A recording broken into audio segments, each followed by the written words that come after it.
Right, because marginalized filmmakers continue to face systemic economical barriers. So can we have more value-based business models, mission-driven collaborations between filmmakers, but producers also, and distributors? And how can we transform film financing from an obstacle to an opportunity for more equity, for more access, for more representation? I was reading recently, together with my colleagues at the CPH Docs Film Festival, an excellent article on the IDE platform. And I simply decided to invite the authors. That was Multitude Films founder and president Jess Devaney, the independent filmmakers Brett Story, and I also invited Carlos Gutiérrez, the executive director of Cinema Tropical, who is also being part of Distribution Advocates. So the perfect mix, I would say, to discuss this very important question on redistribution and renewal of film financing system. And Maggie Bowman, who is now directing the programming and advocacy section of the International Documentary Association, will be moderating this session. So Maggie, I will let you do the rest now. Thank you very much. Thank you so much, AC. Really appreciate you creating the space for this conversation. And thank you to Grace. That global context really sets the stage for what we're going to talk about. I'm Maggie Bowman, a filmmaker, and as AC said, the Interim Director of Programming and Advocacy for the International Documentary Association. My pronouns are she and her. And I'm joining you from Chicago, which is the unceded ancestral land of the indigenous Potawatomi people. Depending on where you stand in the world as a documentary maker, the ecosystem you work in, and by ecosystem, I mean the interconnectedness of the filmmaker, protagonist, funder, distributor, exhibitor, audience, etc. That ecosystem is contained within varying degrees of capitalism and commercialism. We make art, we make journalism, we tell stories, and those stories are often commodified in service of keeping a roof over our heads and food in our bellies. The existing ecosystems that carry these stories out into the world serve some makers and audiences very well, but for others, they stand as obstacle ecosystems do to a full, vibrant, and representative expression of our societies. Resources, just as they are in the global context that Grace just described, are divided unequally, and marginalized communities, both in front of and behind the camera, face major challenges in media representation and economic sustainability. So in this session, we want to close our eyes, step outside of those well-worn pathways and power relationships, and imagine something different. We want to imagine different ways of making our work, of being in relationship to capital, and sharing our work with audiences. And I'm very excited to share this panel with three thought leaders who will each offer a provocation on this topic. Brett Story, an award-winning filmmaker and writer based out of Toronto, whose films have screened widely, including here at CPH Docs. She is the director of the recent films The Prison in 12 Landscapes and The Hottest August, and the author of Prison Land. Carlos Gutiérrez is a co-founder and executive director of Cinema Tropical, the New York-based media arts nonprofit that has become the leading presenter of Latin American cinema in the US and is celebrating its 20th anniversary. And Jess Devaney, the founder of Multitude Films, an LGBTQ-led production company that tells stories by and about underrepresented voices. Her latest films include Pray Away, Call Center Blues, and Always in Season, and she co-founded the Queer Producers Collective. Thank you all so much for being here. And Brett, I want to start with you. As a filmmaker, when given the opportunity to think outside of the economic structures that you've seen to date in the filmmaking world, what would you like to see? Or Thanks, Maggie. I hope there's no glitches on my end. Thanks to CPH Docs for inviting me, and it's just really great to be in conversation with all of you, even though I know we don't have a lot of time to get into these big questions. I was invited here, I think, partly because I am an independent filmmaker who has been, trying to get financing for my projects and also making a living like many people, but also because I wrote this piece at the invitation of the Ford Foundation to try and think about precisely this question.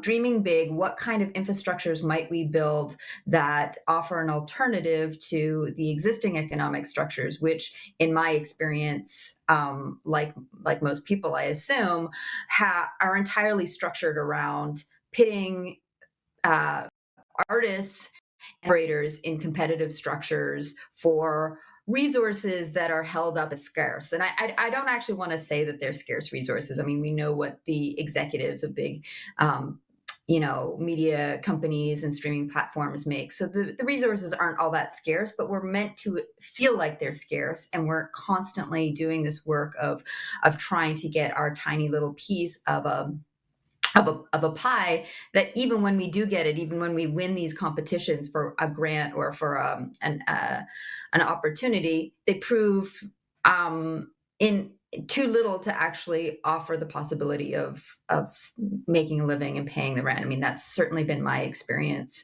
trying to make films. I've never been able to make a living with my films. I've always had to do other kinds of work.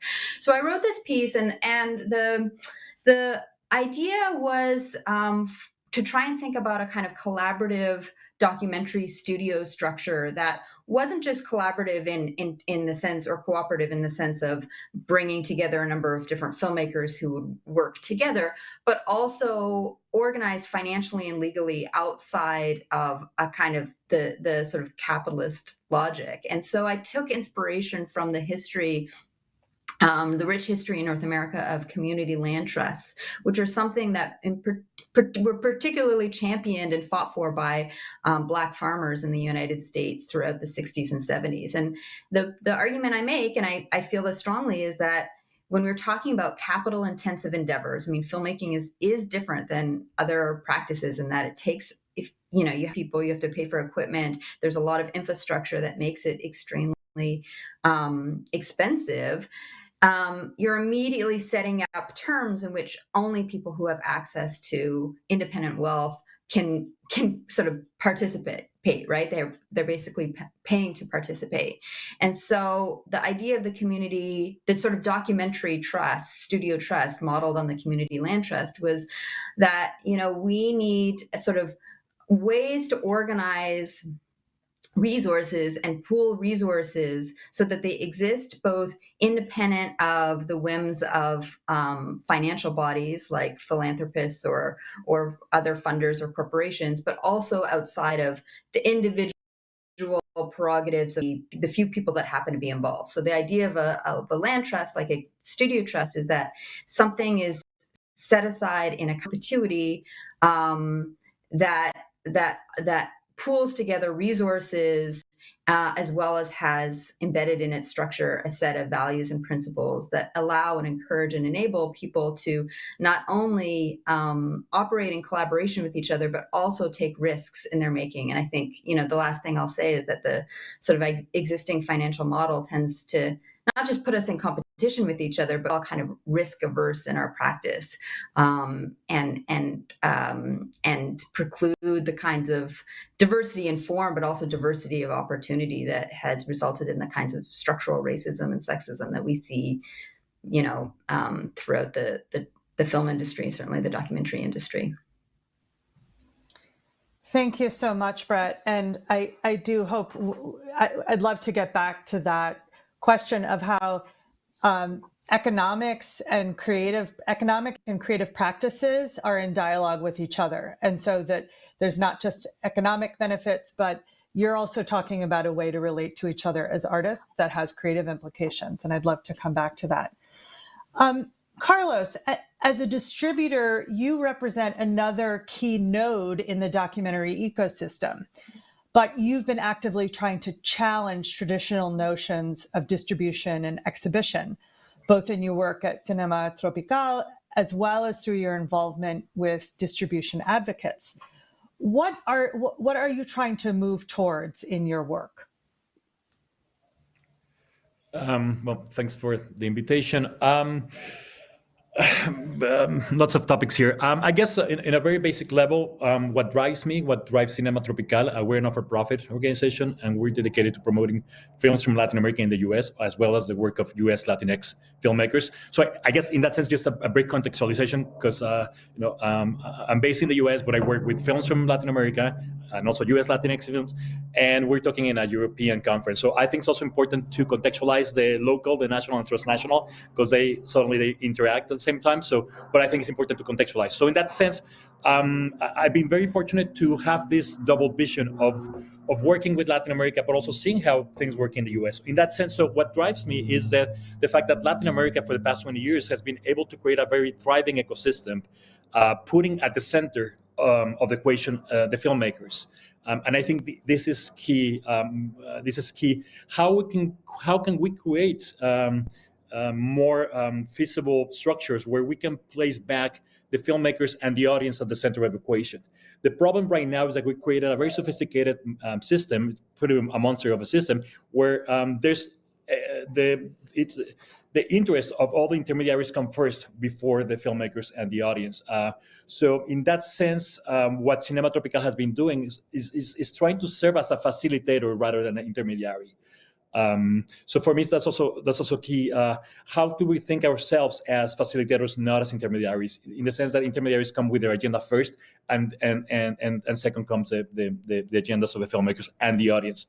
In that sense, what helps a lot in terms of how we plan and how we work at Cinema Tropical is also rethinking that traditional model of production, distribution, exhibition, which is a completely capitalist equation. So for us, it's more useful to think what the work we do in terms of distribution and exhibition, but more in terms of basic communication. Who's the sender? What's the message? Who's the recipient? The transmission, and the feedback.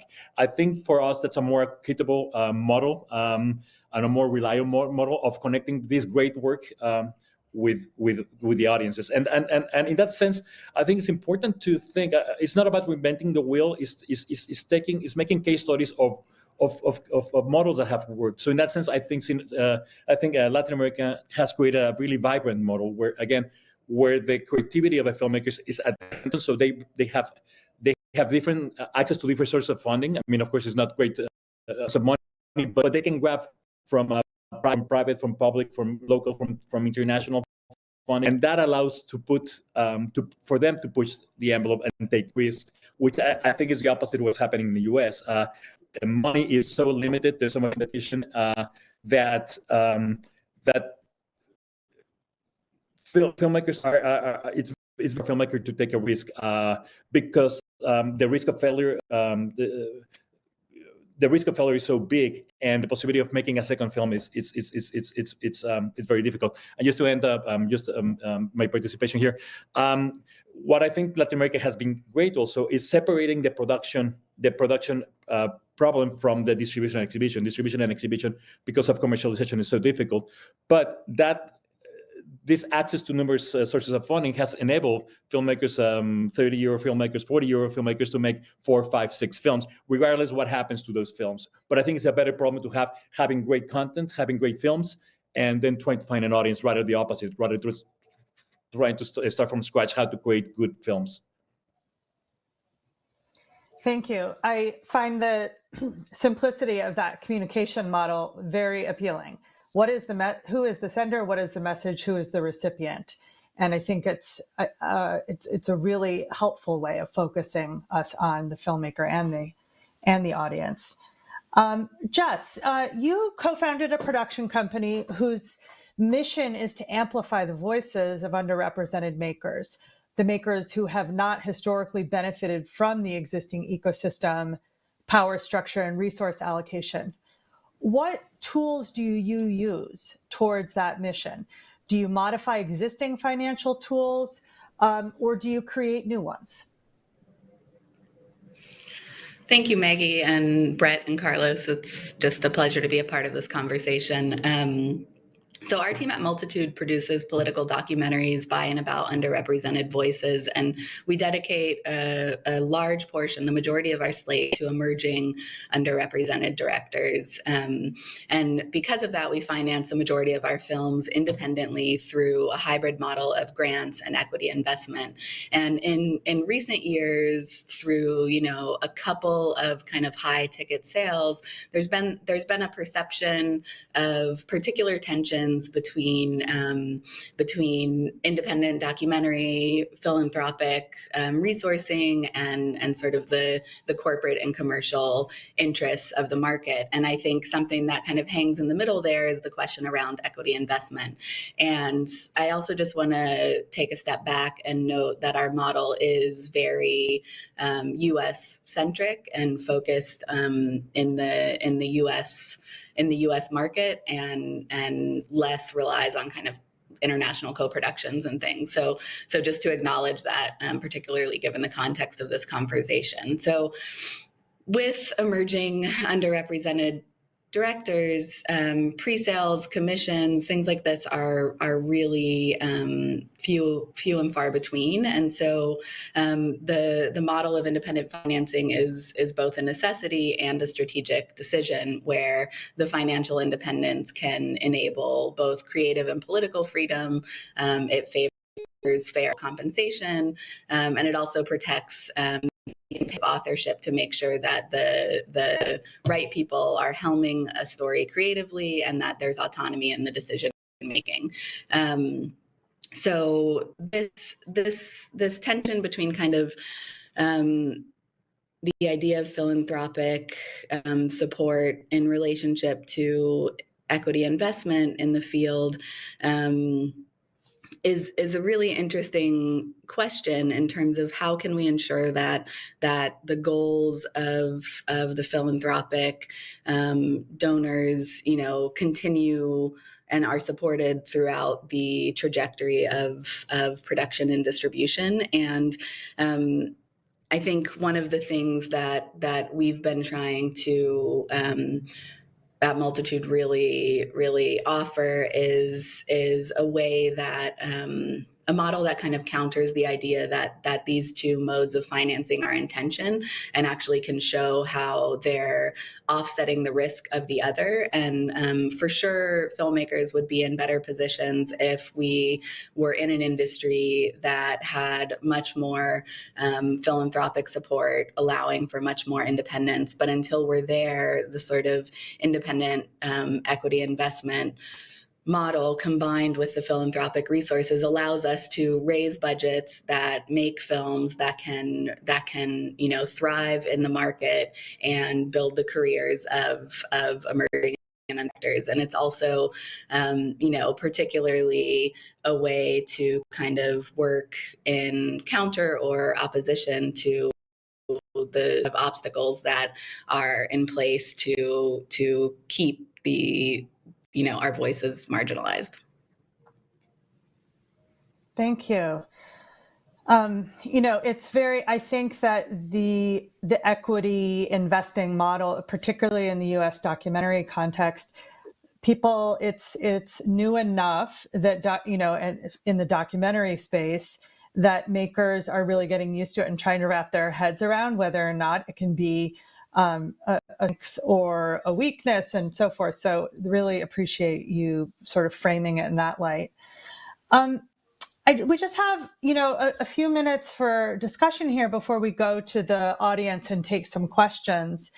But I do want to go back to that question of what is the relationship here between the kind of economic structure of a production and making a film and the creative process.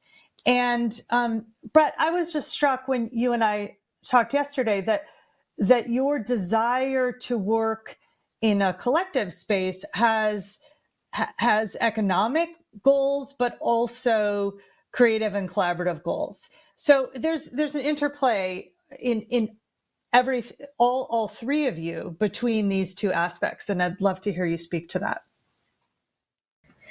Yeah, thanks. And I think not just those two aspects, the question of like what kinds of work can be made, but also what ways of making are possible. And then also the question, like that's absolutely related to who gets an opportunity to make work and have that work meet a public, right? So these questions that we're having, hopefully everywhere right now around diversity and equity and equality in the landscape, I think are indivisible from the question of how do we pay our rent and pay our daycare fees and make work that takes risks. So I'm a filmmaker who makes what gets called formally unconventional work. And that is politically committed. And I've found it extremely hard to make this work because the work is, by sort of definition, trying to be courageous in its point of view, but also in its form and aesthetic strategies, and the sort of the very structures of a kind of capitalist competitive economy, regardless of whether that includes some amount of state funding or equity structures. You're still in this sort of competition for, again, what gets posed as scarce resources, means that it creates this sort of mentality. I mean, I felt it myself of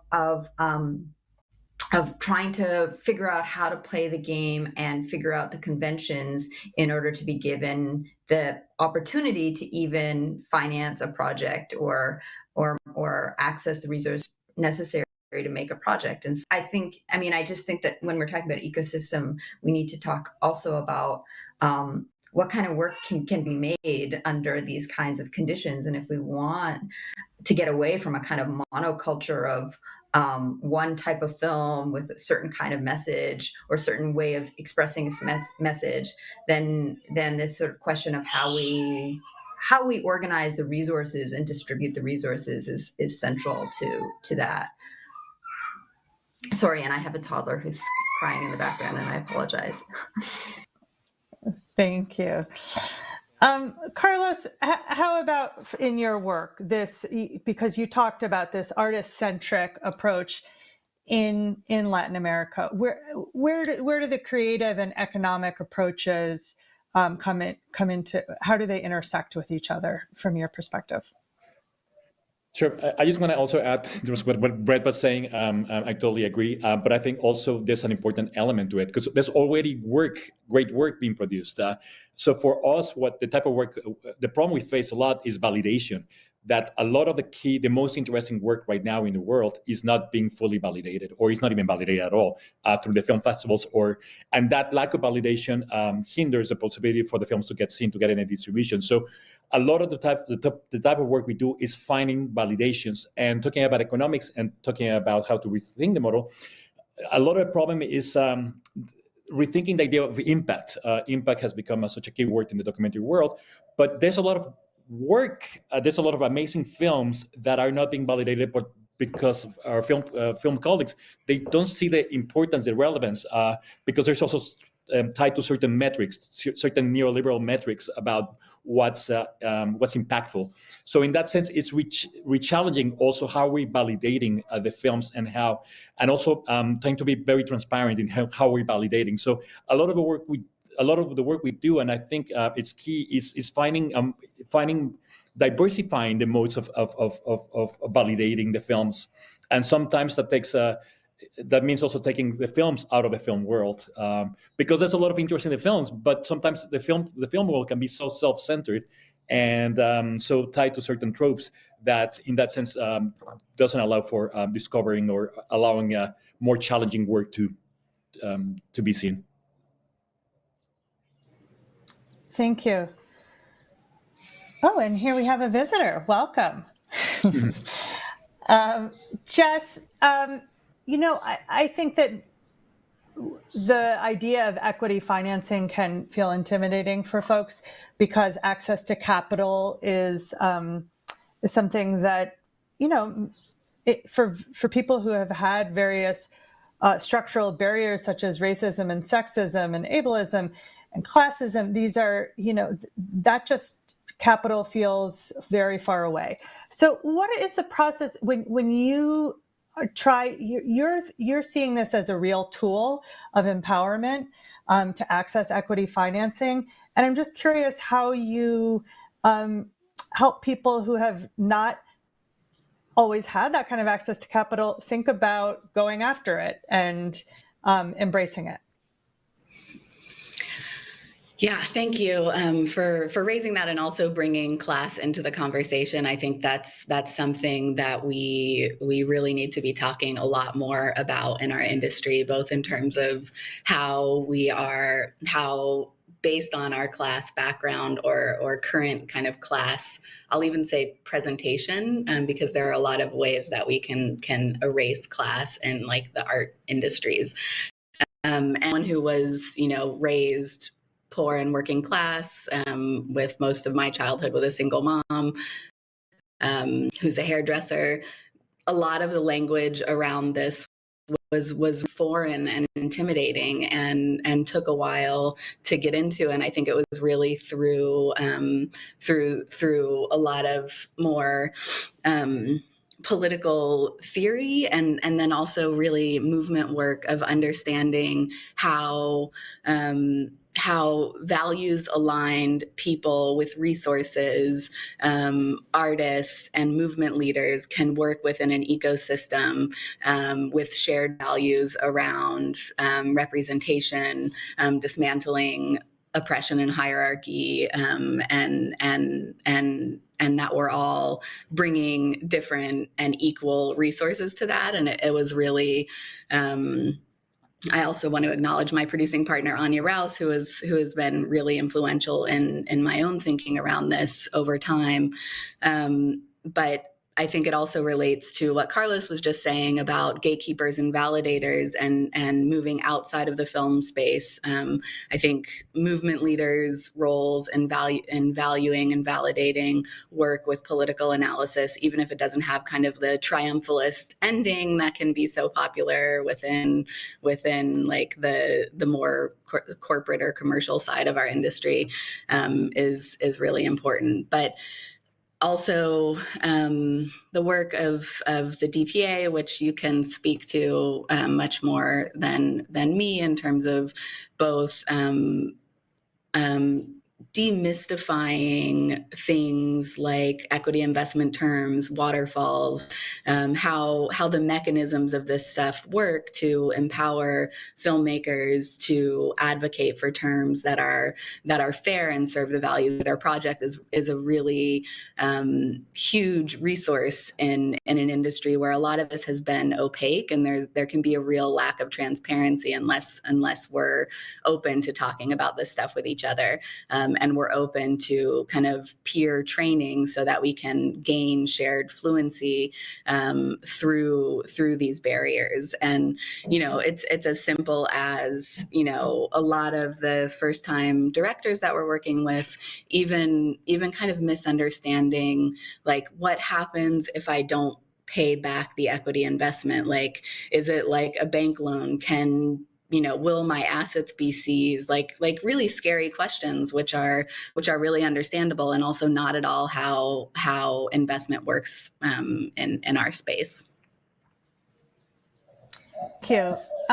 We just have a minute left, but I just want to touch on collective action before we wrap. Grace, referenced it in her keynote, and I think it's a very important part of this moment that we're in. Not only sort of do we have the opportunity to create in collective spaces, but to harness the power of our collective action.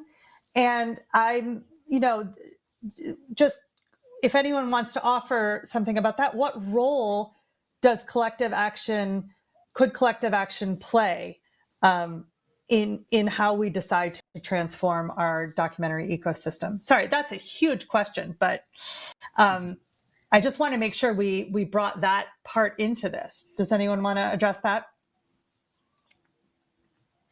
I can say something briefly. I mean, I just think, Jess, I'm really glad you talked about class. And I think, I think when we're recognizing that there's a political economy in which this work is taking place in, I think we can also think about what it then means to